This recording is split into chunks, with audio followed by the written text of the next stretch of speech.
Bonjour à tous ceux qui nous suivent. Bonjour à tous ceux qui sont connectés, à tous ceux qui sont abonnés à toutes nos pages Facebook, WhatsApp, YouTube pour suivre nos enseignements. Que l'Éternel vous bénisse richement et abondamment. C'est toujours votre frère, Sacré Sacramento, le prédicateur. Et nous continuons avec notre série d'enseignements.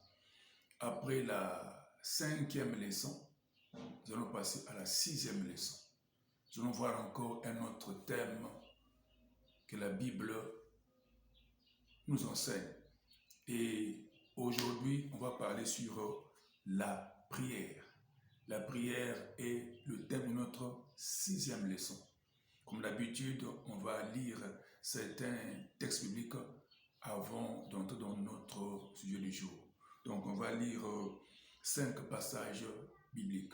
Le premier, c'est dans Matthieu chapitre 6, le verset 6. Il est dit, « Mais quand tu pries, entre dans ta chambre et ferme ta porte, et prie ton Père qui est dans le lieu secret, et ton Père qui voit dans le secret te le rendra. » Ce texte nous révèle que la prière est une œuvre secrète. Lorsqu'on prie, on ne s'adresse pas à ses voisins ou à ses voisines, mais on s'adresse à Dieu. Voilà pourquoi il faut s'isoler pour prier. Il faut prier dans un lieu secret où tu es seul avec ton Père. Deuxième texte, dans Matthieu chapitre 26, le verset 41. Il est écrit, « Veillez et priez afin que vous ne tombiez pas dans la tentation. L'esprit est bien disposé, mais la chair est faible. » Ce texte nous révèle que la prière est une arme importante devant la tentation. Nous serons tous tentés, mais comment résister à la tentation? L'une des armes, c'est la prière. Troisième texte, dans Jean chapitre 14, le verset 13 à 14. La Bible dit, « Et tout ce que vous demanderez en mon nom, je le ferai, afin que le Père soit glorifié dans le Fils. Si vous demandez quelque chose en mon nom, je le ferai. » Dans ce texte, Christ nous fait une promesse concernant l'exaucement de la prière. Il promet d'exaucer tous ceux qui vont demander en son nom. Donc, l'exaucement de la prière est une promesse faite par Christ. Quatrième texte, dans Jean chapitre 15, le verset 7, il est écrit, « Si vous demeurez en moi, et que mes paroles demeurent en vous, demandez tout ce que vous voulez, et cela vous sera accordé. » Ce texte nous révèle deux conditions pour que nos prières soient exaucées. La première, il faut demeurer en Christ, et la deuxième, il faut que les paroles de Christ puissent demeurer en vous. Ainsi, lorsque vous allez prier, vos prières seront exaucées. Et le cinquième texte, dans Jacques chapitre 5, le verset 16, le verset 15 à 16. Jacques 5, le verset 15 à 16. La Bible dit, « La prière de la foi sauvera le malade, et le Seigneur le relèvera. S'il a commis des péchés, il lui sera pardonné. Confessez donc vos péchés les uns les autres, afin que vous soyez guéris. La prière fervente du juste a une grande efficacité. » Ce texte nous révèle que la prière, la puissance de la prière, la puissance de la prière sur la maladie. La puissance de la prière sur la maladie. Ça veut dire que par la maladie, par la prière, on peut être guéri. La prière, aussi bien aimée, peut nous guérir des maladies chroniques, incurables, héréditaires et spirituelles, démoniaques. Par la prière, la guérison est possible.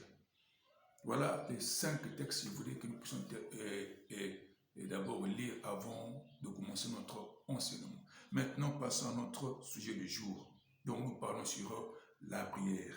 De la même façon que l'homme a besoin de respirer pour vivre, ainsi l'homme a besoin de prier, car dit-on que la prière est la respiration spirituelle. La prière est la respiration spirituelle.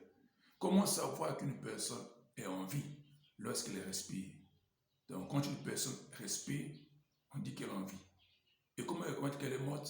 c'est lorsqu'il ne respire plus. C'est la même chose, bien-aimé. La prière, c'est la respiration spirituelle. Un chrétien qui prie est celui qui est en vie, est celui qui respire. Mais un chrétien qui ne prie plus n'existe plus spirituellement. Il est mort spirituellement. Parce que la mort de prière prouve que le chrétien en chrétien ne respire plus.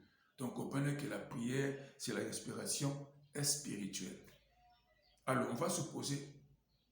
on va développer plutôt quelques points importants par rapport à notre thème du jour.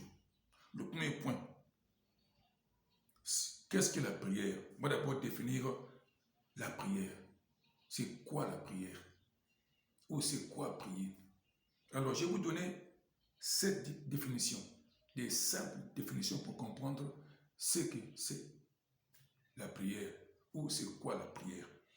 La première définition, la prière, c'est un dialogue avec quelqu'un qui nous aime beaucoup, c'est-à-dire Dieu, notre Père.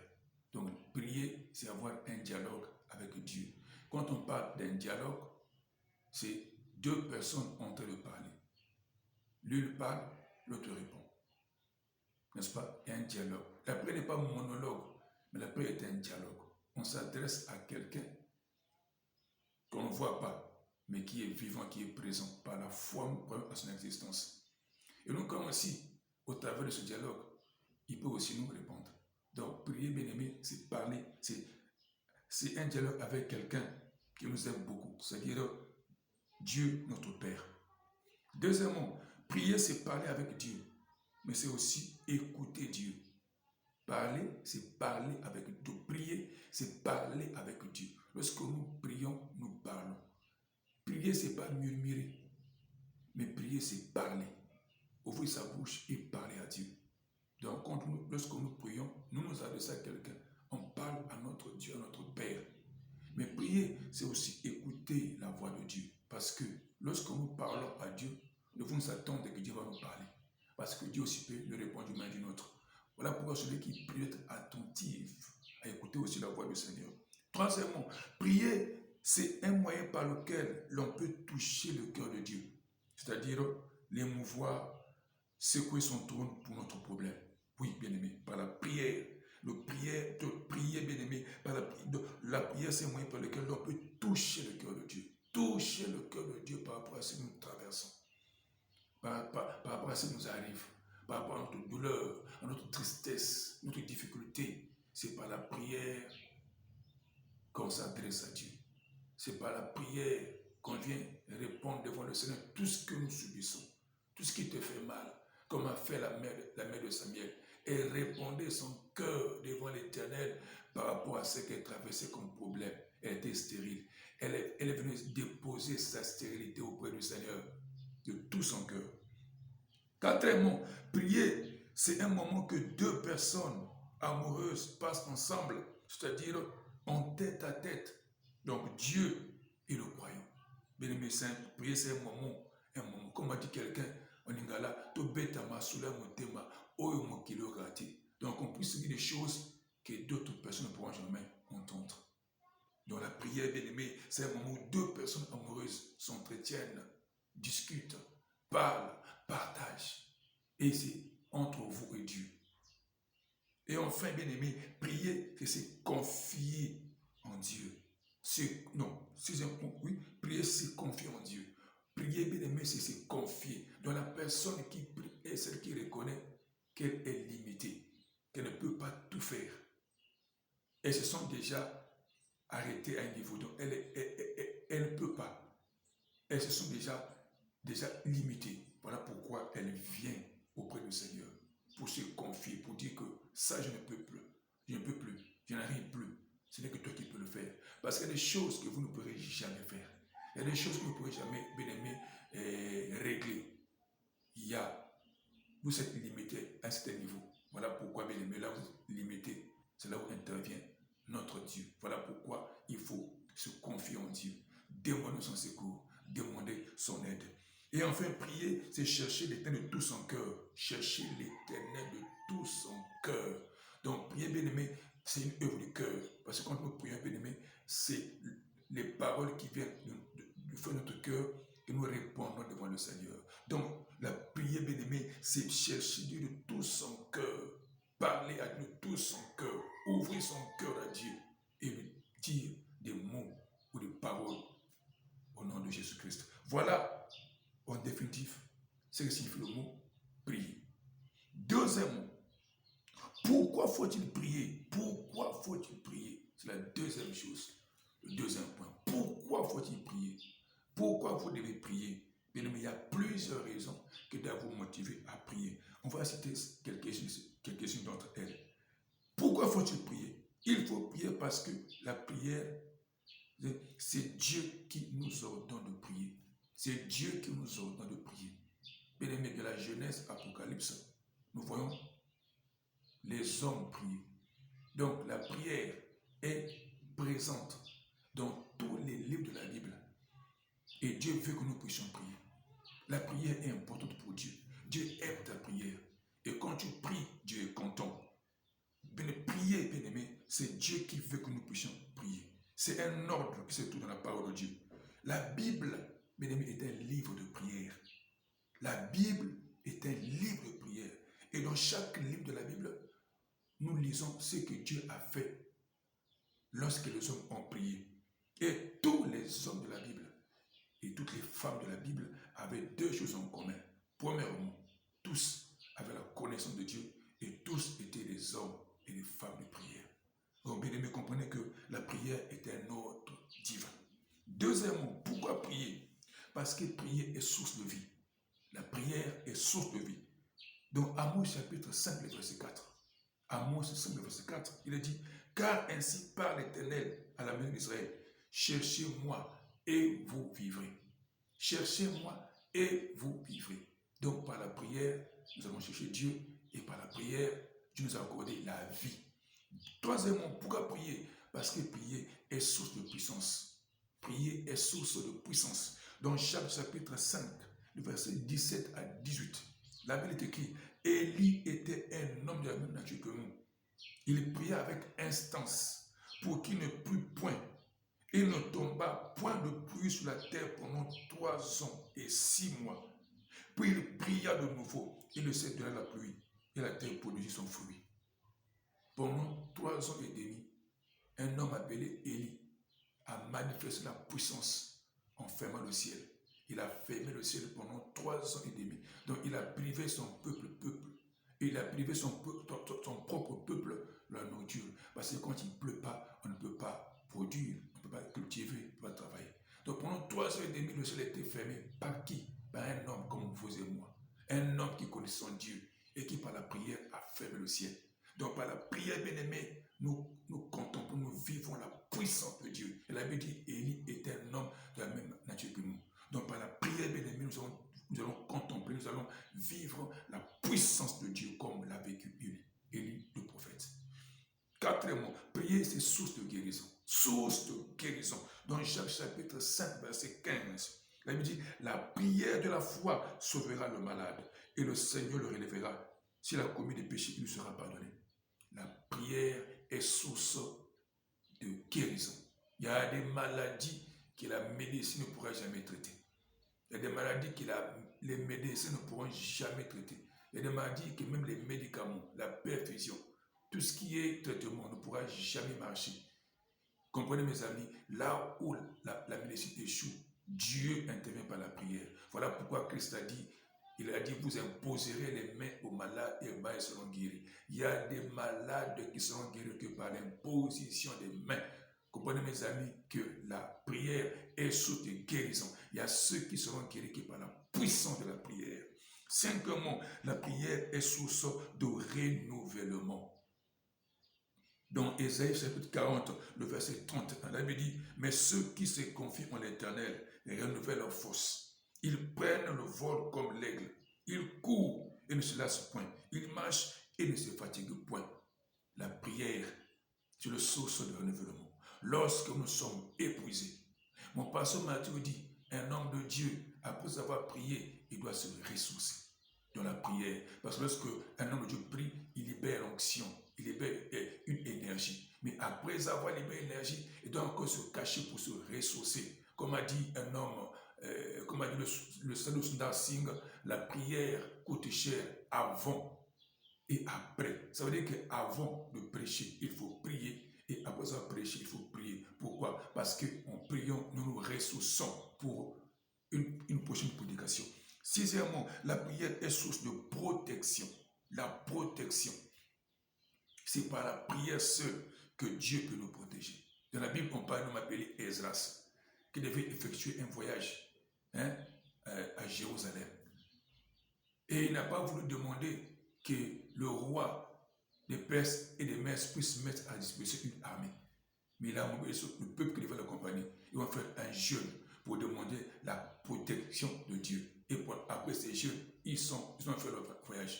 Ils sont arrivés dans de bonnes conditions. Pourquoi? Parce qu'ils s'étaient confiés en Dieu de la prière.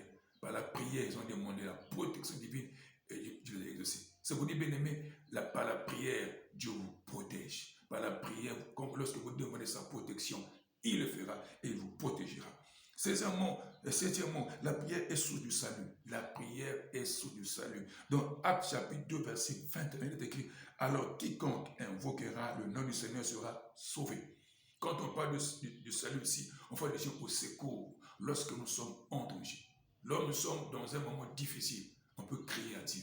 Et par la prière, le Seigneur viendra à notre secours. La Bible dit, le malheur atteint souvent le juste, mais l'Éternel en délivre toujours. Dieu secoue tous ceux qui crient à lui, qui l'invoquent. Huitièmement, la prière est source de victoire. Dans 1 Samuel chapitre 7, le verset 7 à 12, d'abord nous voyons le prophète Samuel qui face aux Philistins, qui a vaincu les Philistins par la prière. Parce qu'après avoir réuni le peuple d'Israël, bien aimé, pendant qu'ils étaient en train ils étaient ensemble, les Philistins vont les attaquer. Et le peuple a eu peur. Mais Samuel a mis sa confiance en Dieu. Il va prier le Seigneur.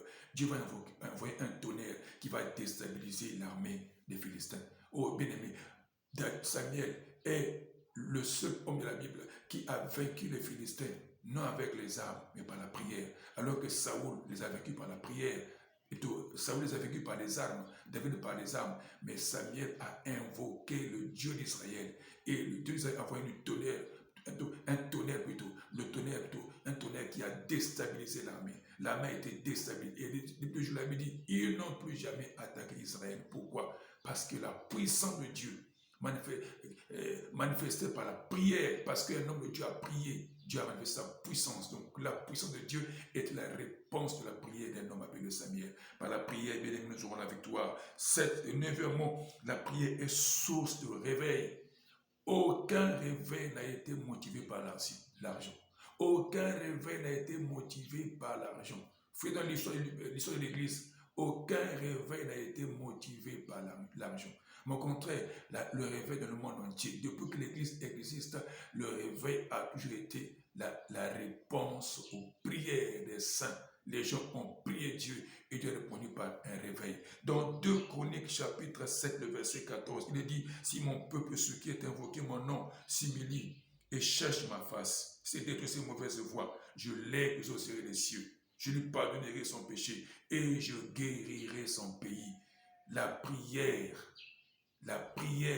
bien aimé, c'est la source de réveil.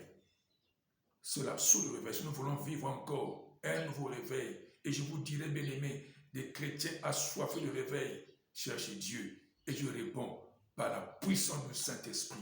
Oh, bien aimé, nous avons encore besoin de réveil dans l'Église. Où sont les hommes de prière? Où sont les femmes de prière qui vont invoquer Dieu afin qu'il y ait une nouvelle effusion du Saint-Esprit? L'Église est morte avec des pratiques occultes. L'Église est morte avec la monotonie. L'Église est morte avec le péché. L'Église est morte avec le paganisme.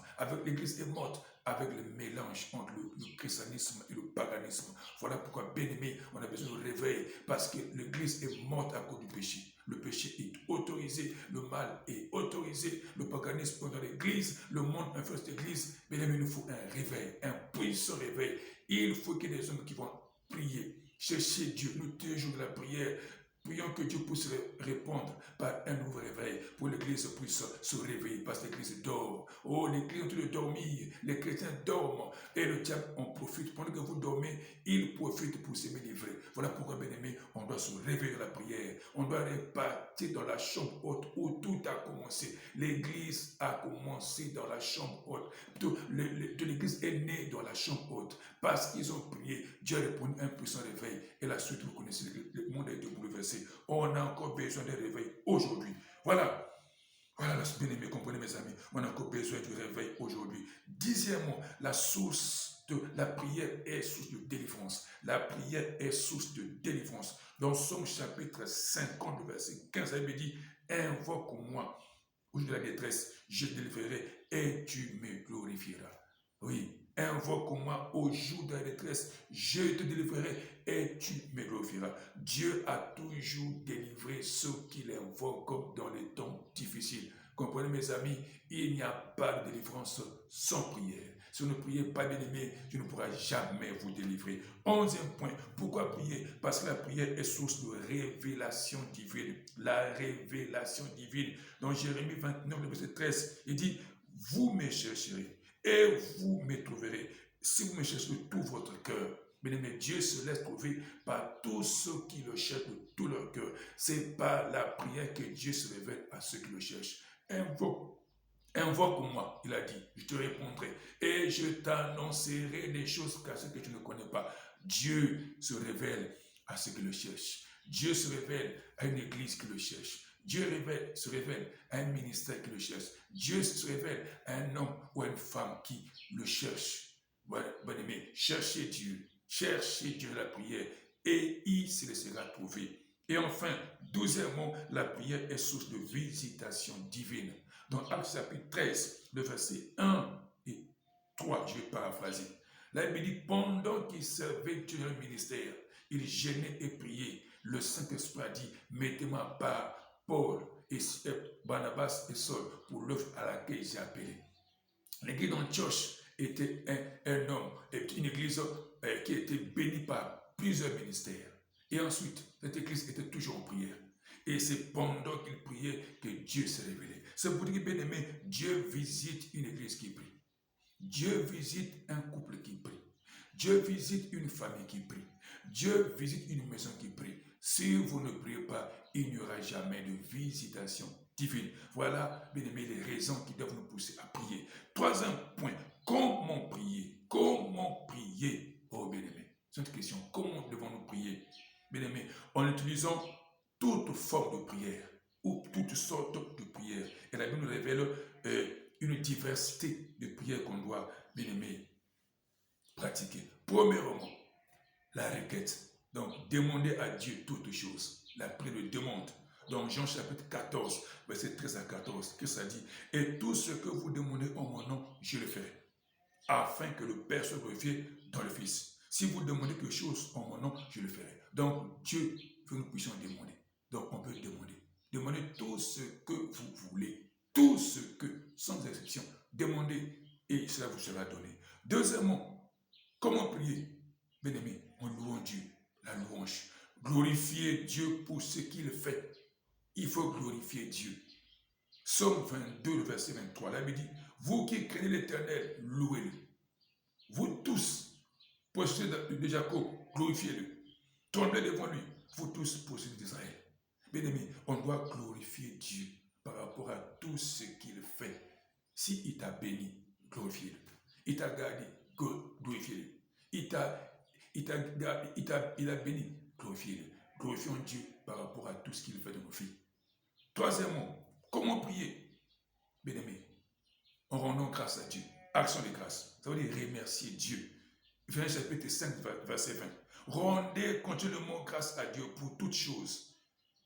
Il dit rendez continuellement grâce à Dieu pour toutes choses. Donc, bien aimé, nous devons apprendre à rendre grâce à Dieu. Quelqu'un a dit, rendre grâce à Dieu, c'est le poussant encore à agir demain. Lorsque vous rendez grâce à Dieu, vous le poussez encore à agir demain. Soyez reconnaissants envers tout ce que Dieu vous a accompli en vous. Quatrièmement, bien aimé, comment prier? En intercédant pour les autres. Donc la prière d'intercession. Prier pour les autres. Dans Ézéchiel chapitre 22, le verset 20, là il me dit, je cherche parmi eux un homme qui élève un mur, qui se tient à la brèche devant moi, en faveur du pays, afin que je ne détruise pas, mais je n'en trouve pas. Vous savez, dans la Bible, il n'y a que 2 personnes que tu cherches, 2 personnes. Premièrement, il cherche les intercesseurs. Deuxièmement, les adorateurs. Dieu établit les ministres, mais Dieu cherche des adorateurs et des intercesseurs. Ces 2 personnes sont importantes parce qu'elles travaillent dans la présence de Dieu. Dieu a besoin des intercesseurs. Bien aimé, l'œuvre de Dieu ne peut jamais marcher sans l'intercession. L'intercession est importante pour l'avancement de l'œuvre de Dieu. Voilà pourquoi, bien aimé, Dieu cherche des intercesseurs. Ceux qui vont prier pour les autres. Il y a même des familles qui sont bloquées, des gens qui sont bloqués. Il cherche des personnes qui peuvent leur porter dans la prière devant Dieu. Par ton intercession, beaucoup seront bénis, beaucoup seront guéris, beaucoup seront délivrés. Voilà pourquoi un bon chrétien est un bon intercesseur. Je vous dirais, bien aimé, tout chrétien devait être un intercesseur. Encore, tout ministre de Dieu est un intercesseur. Et je vous dirais, l'intercesseur numéro 1 de l'Église, c'est le pasteur. Un bon pasteur, c'est l'intercesseur. Un pasteur, celui qui porte son peuple dans la prière. Voilà. Et donc, dans 1 Timothée chapitre 2, 1 Timothée chapitre 2, le verset 1 Timothée chapitre 2, le verset 1 à 4. Là-bas, la Bible dit, l'intercession est agréable à Dieu.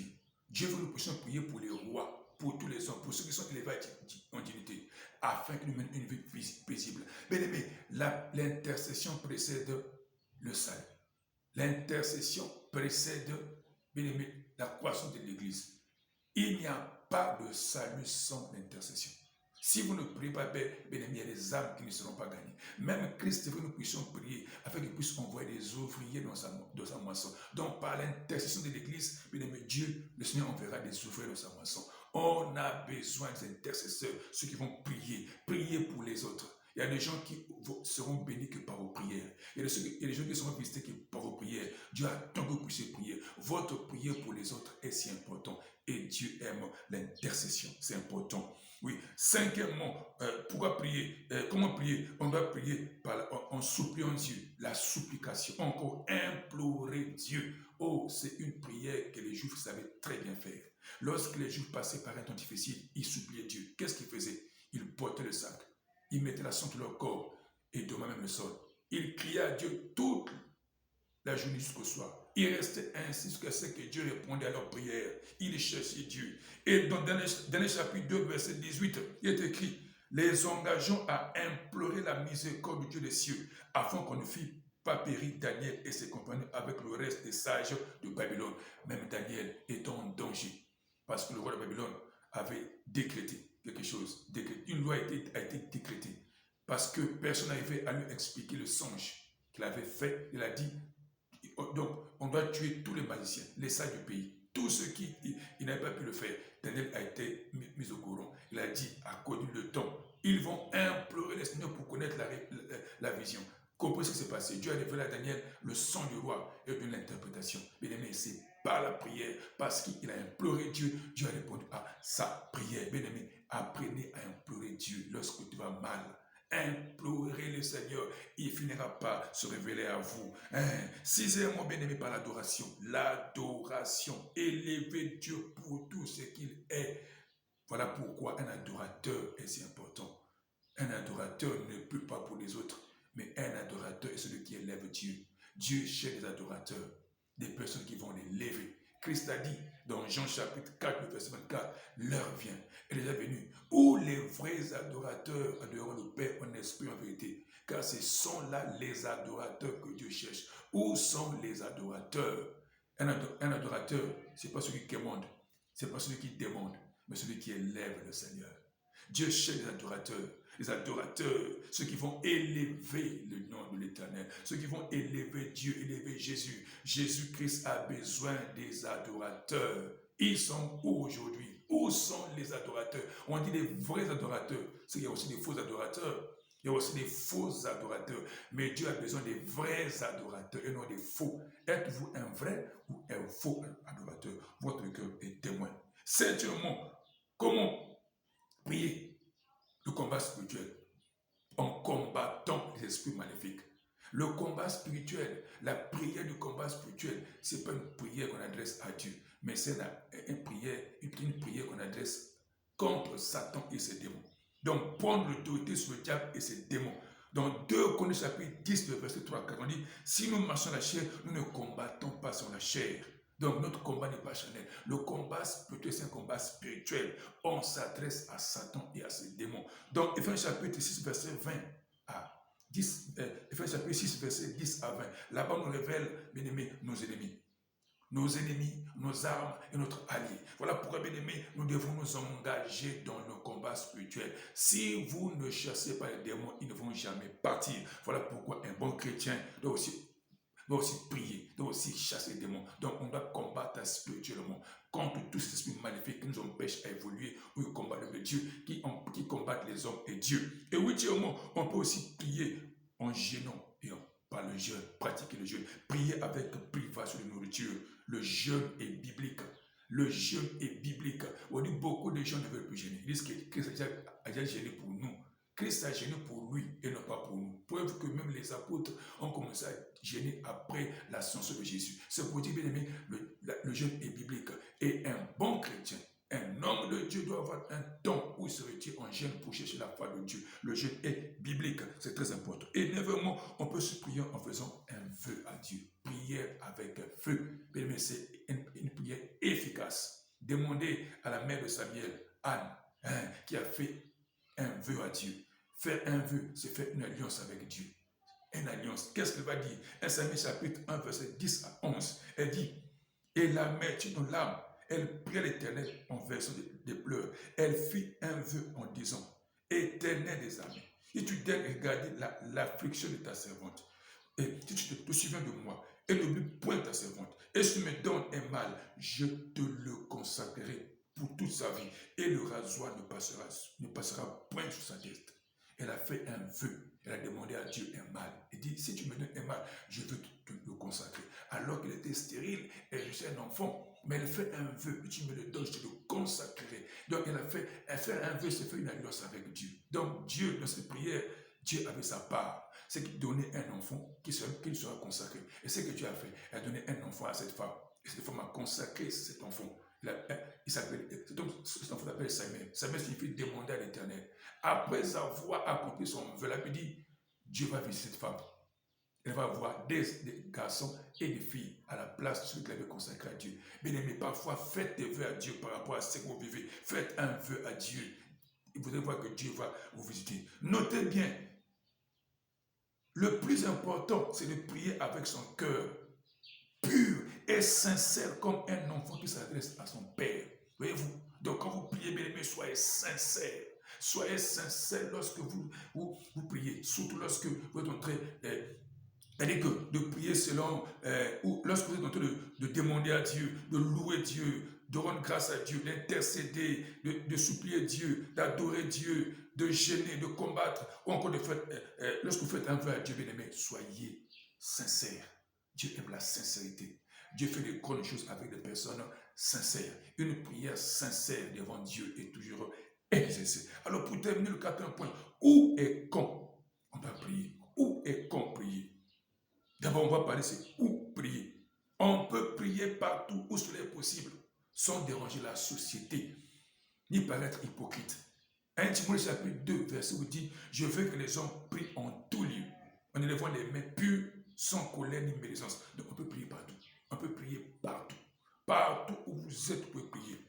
Dans un jardin, au désert, sur une montagne, dans une forêt, dans le vent du poisson, comme l'a fait Jonas, dans la maison, au temple ou à l'église. Mais partout où vous êtes, vous pouvez prier. La prière n'a pas un lieu fixe, mais on prie là où on se trouve.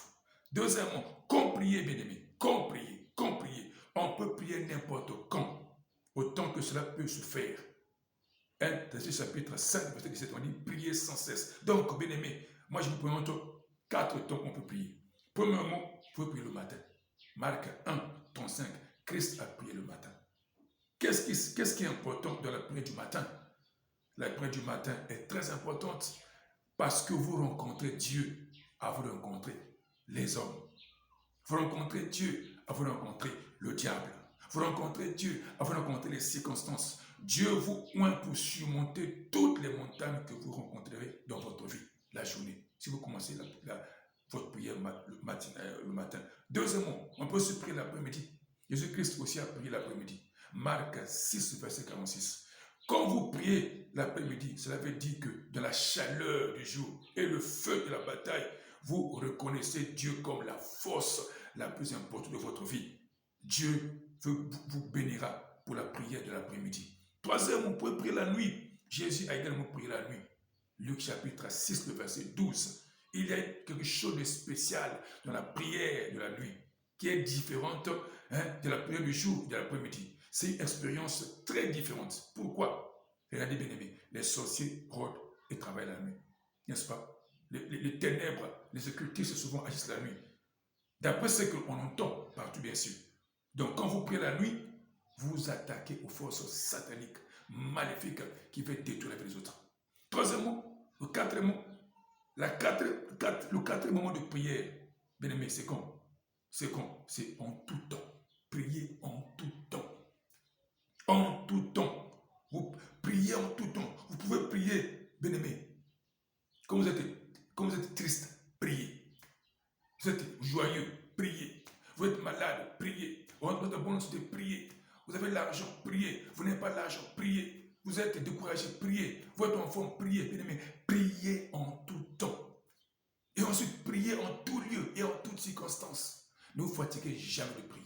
Lorsque vous avez l'occasion de prier, priez. Mais priez en tout temps. Lorsque tu es content, prie. Lorsque tu es abandonné, prie. Lorsque tu es rejeté, prie. Lorsque tu es humilié, prie. Bien-aimé, priez en tout temps. Qu'il pleuve ou qu'il neige, priez. Bien-aimé, que rien ne vienne vous empêcher à prier. Voilà ce que je voulais vous dire concernant la prière. Bien-aimé, le Seigneur attend de toi que tu puisses avoir une vie de prière équilibrée. Parce que sans prière, bien-aimé, nous ne sommes rien.